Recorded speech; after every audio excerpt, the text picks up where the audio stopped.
La parole est à Monsieur le ministre de l'Intérieur, de la décentralisation et du développement local, qui lui a 2 questions.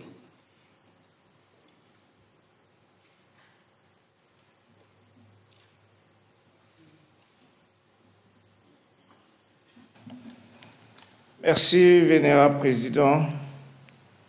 J'ai 2 questions, mais la question posée par le Vénérable Gaston Yabo à l'intérieur, il y a beaucoup de questions, de sous-entendus.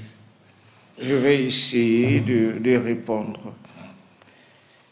Le sénateur dit que les populations constatent depuis quelques années des difficultés dans l'obtention des passeports. Oui. 2 raisons. Les stocks. Au début, nous avons commandé des stocks, mais qui ne répondent pas. D'où la nécessité de décider d'un avenant. Mais c'est le système. Au niveau de la CEMAC, on ne proroge pas les anciens passeports. Il faut à tout moment renouveler. C'est ce qui fait que nous, avec nos stocks et avec la population, nous ne pouvons pas donc gérer ces stocks. Nous avons augmenté et c'est ce que nous faisons. Elle pense que ces difficultés sont entretenues par les services. Non. Pourquoi deux fois les services ne peuvent pas produire les passeports? C'est tout simplement, et je l'ai toujours dit, dans notre pays, il y a des systèmes qui ne font pas que les passeports soient délivrés. Les faussaires. Ceux qui rectifient leur âge ne peuvent pas obtenir de passeport. Ceux qui ajoutent un prénom ne peuvent pas obtenir de passeport.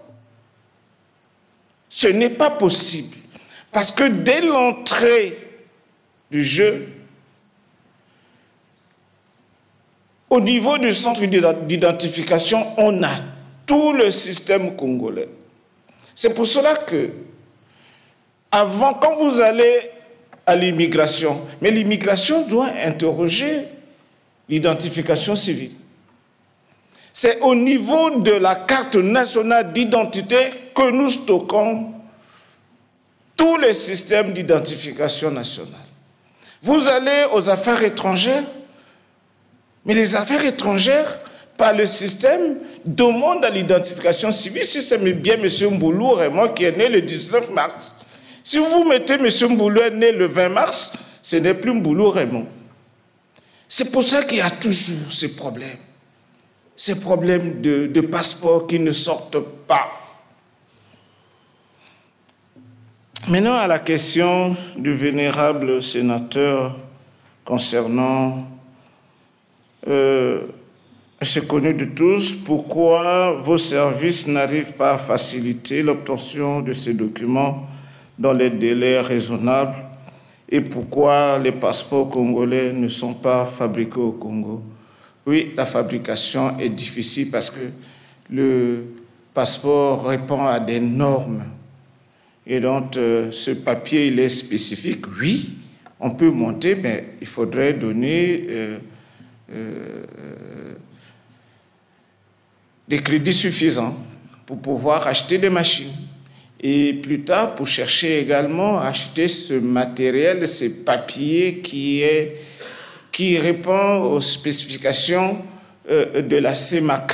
Et d'où l'expertise fait que nous recourons toujours au système étranger. C'est pour cela que nos passeports sont fabriqués à l'étranger. Au niveau de la CEMAC, personne ne fabrique son passeport. Personne. On importe tous.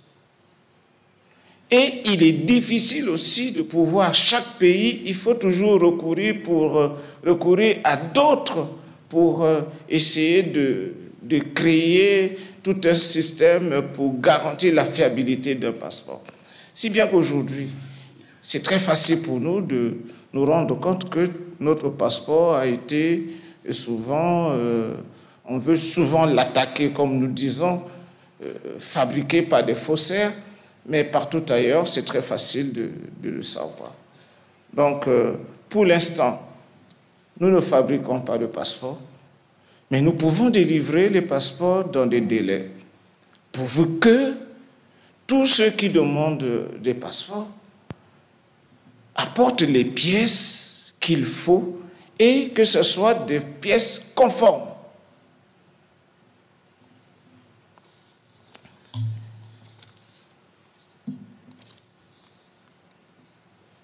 Le vénérable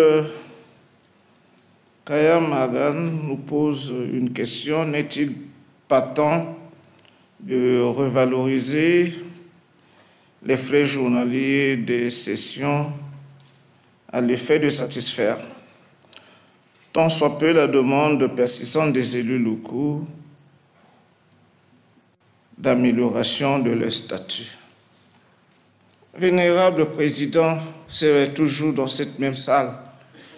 J'avais dit que nous étions tout à fait disposés à discuter avec le Sénat. Nous attendions ce moment. Mais aujourd'hui, c'est une question. Je souhaite toujours, si le Premier ministre m'y autorise, à revenir discuter avec vous à huis clos, sans micro, et qu'on en parle. Mais pour la question que le vénérable m'a posée, je remercie le vénérable sénateur pour sa question portant sur le statut des élus locaux. Notre pays, à savoir, n'est-il pas temps de revaloriser les frais journaliers des sessions? La loi fondamentale précise les modalités de fonctionnement des conseils départementaux et communaux, à savoir que les collectivités locales s'administrent librement par des conseils élus et dans les conditions prévues par la loi, article 209. Elle fixe par ailleurs les compétences et les ressources des dites collectivités. Le statut des élus locaux en République du Congo est encadré à la fois par la loi numéro 7/2003 du 6 février 2003 portant organisation et fonctionnement des collectivités locales, les arrêtés 2716 du 26 mars 2004 fixant le montant des indemnités de session des conseillers départementaux et municipaux et 8063 du 26 mai 2011 fixant le taux des frais de descente des conseillers départementaux et municipaux. Dans la section 2 du statut des conseillers notamment, des articles 33 et 43 des dispositions de cette loi précisent les droits, les devoirs et les privilèges des élus locaux. L'article 43 stipule que la fonction de conseiller est gratuite. Toutefois, elle donne droit au remboursement des frais de transport et au paiement des indemnités de session dont le taux est fixé par arrêté conjoint du ministre en charge des Finances et du ministre en charge de l'administration du territoire et de la décentralisation. L'article 42, en l'occurrence, accorde aux élus locaux un privilège de juridiction. Au regard du principe de redevabilité que le gouvernement reconnaît aux élus locaux, l'arrêté du 26 mai 2011 a déjà produit ses effets. Cependant, le gouvernement met tout en œuvre pour que tout ce qui est du ressort de la loi soit mis en œuvre.